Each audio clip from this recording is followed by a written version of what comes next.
Promuovere l'inclusione sociale, lavorativa ed economica delle persone in difficoltà, donne, lavoratori e lavoratrici stranieri, giovani NEET, ovvero quei giovani che né studiano né lavorano. Nasce Collabora, fondazione di Confindustria Veneto Est.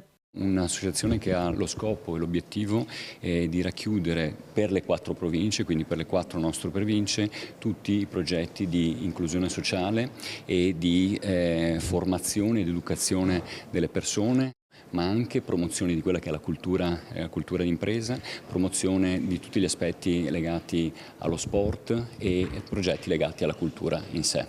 È un soggetto aperto e si apre per definizione alla collaborazione con tutte le altre associazioni e organismi che operano socialmente e responsabilmente sul territorio.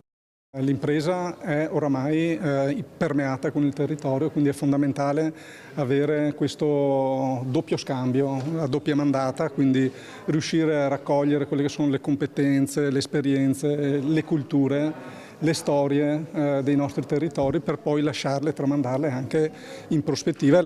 Educazione e formazione, i punti cardine su cui la Fondazione vuole concentrarsi, vicinanza alle attività sportive ma anche a contesti di disagio sociale. Si chiama infatti People First, il primo progetto con la comunità di Sant'Egidio. Obiettivo: supportare i corridoi umanitari.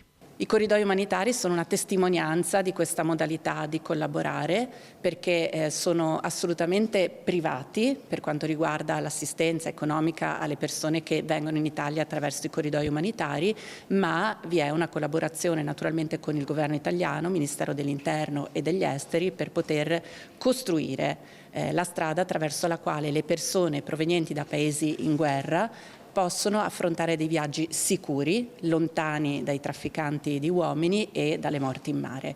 La Prefettura ha trattato la loro istanza per la costituzione della Fondazione e l'ha riconosciuta, in quanto la valenza del progetto è di grande importanza, di grande respiro e la stessa prima collaborazione con la comunità di Sant'Egidio lo testimonia.